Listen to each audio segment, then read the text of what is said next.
Վրաստանի համար ռազմավարական նշանակություն ունեցող հյուսիսարամայրուղու շինարարական աշխատանքները շարունակվում է։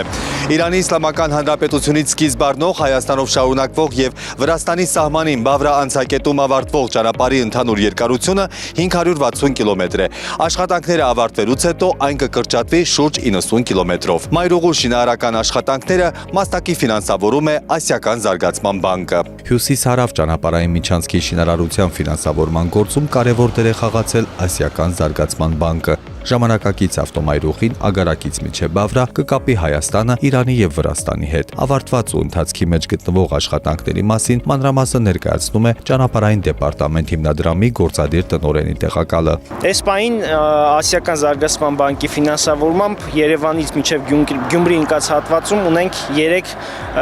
պայմանագիր։ Առաջին պայմանագրի հատվածում մենք միտեղ աշխատանք կանգնեցինք, որտեղ աշխատանքները ավարտված են։ Այն տեղամասից, որտեղ 2 գոտին տեղափոխվում էր, դառնում էր մի գոտի, սկսվում է տրանշ 2 հատվածը, աշտարակ Թալին 34 կիլոմետրանոց հատվածը։ Էսպային գտնվում ենք մենք Արուճի հանգույցում։ Հանգույցը կառուցված է մի քանի գյուղ հիմնական ճանապարհին կապելու համար, ձախ կողմից Արուճ գյուղն է եւ աչից Կաքավաձոր եւ Ագարակավան գյուղերն են։ 34 կիլոմետր հատվածի վրա ընդհանուր առմամբ ունենք նմանատիպ 9 հանգույց, որոնք նախապես համաձայնեցված են նախագծման փուլում համայնքների հետ եւ կառուցված են համայնքները հիմնական ճանապարհին անվտանգ կապելու համար։ Նարեկ Զուլալյանի խոսքով մայրուղու այս հատվածում Ասիական զարգացման բանկի հետ ֆինանսական պայմանագրի արժեքը կազմել է 76 միլիոն ԱՄՆ դոլար։ 2026 թվականի առաջին եռամսյակում Երևան-Գյումրի ճանապարհահատվածն ամբողջությամբ կգործարկվի երկկողմանի երթուղիներով։ Այս պայն գտնվում ենք 51-րդ կիլոմետրում, այս պայմանագրի աշխատանքները մեկնարկում են Գյումրիի կողմից 71-րդ պիկետից։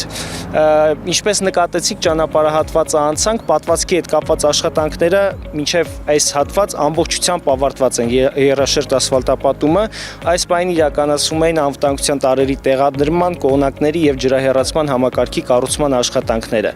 Այս հատվածից դեպի Երևան մինչև ծրագրի ավարտը 38-րդ պիկետը ընթանում են նաև հողային աշխատանքներ եւ նախատեսում ենք շինարարական աշխատանքներն ամբողջությամբ այս հատվածում ավարտել 2025 թվականի տարեվերջին եւ ճանապարհահատվածը երկկողմանի բացել երթևեկության համար։ Հյուսիս-հարավ ճանապարհային միջանցքի կառուցման ընթացքում հայտնաբերվել է վաղ միջնադարյան համալիր, ինչը ստիպել է շինարարներին փոխել երթուղու ուղղությունը։ 2012 թվականին երբ որ խոսք գնաց հյուսիս-հարավի ճանապարհը այս ուղղությամբ շարունակելու, ուրեմն այս ամբողջ հատվածը հողածածկ էր, բայց որպես հնագիտական տարածք ինքը հաշվառված էր։ Եվ նախնական հետախուզական աշխատանքները ցույց տվեցին, որ այո, կա հնագիտական արժեքներ հողի տակ, որ պետք է ուսումնասիրվի, բացվի։ Եվ հյուսիս-հարավի ներդրումների շնորհիվ, եթե չեմ սխալվում, ներդրումների շնորհիվ բացվեց տարածքը ու դա ցույց տվեց, որ իրոք սա այն արժեքն է, որ պետք է պահպանվի։ Կապալառու կազմակերպությունները շինարարության ընթացքում վերանորոգել են նաև կամուրջները, ըստ անհրաժեշտության կառուցվել են նորերը, կահավորվել ու գծանշվել է ամբողջ ճանապարհահատվածը։ Ասիական զարգացման բանկը ֆինանսավորում է նաև հյուսիս-հարավի Սիսիան-Քաջարան 60 կիլոմետրանոց ճանապարհի հյուսիսային հատվածը։ Ճանապարհային միջանցքի ամբողջական ավարտն ու ժամկետները դեռևս հայտնի չեն։ Հունան Թադևոսյան, Մխիթար Մովսիսյան, Մեդիահաբ։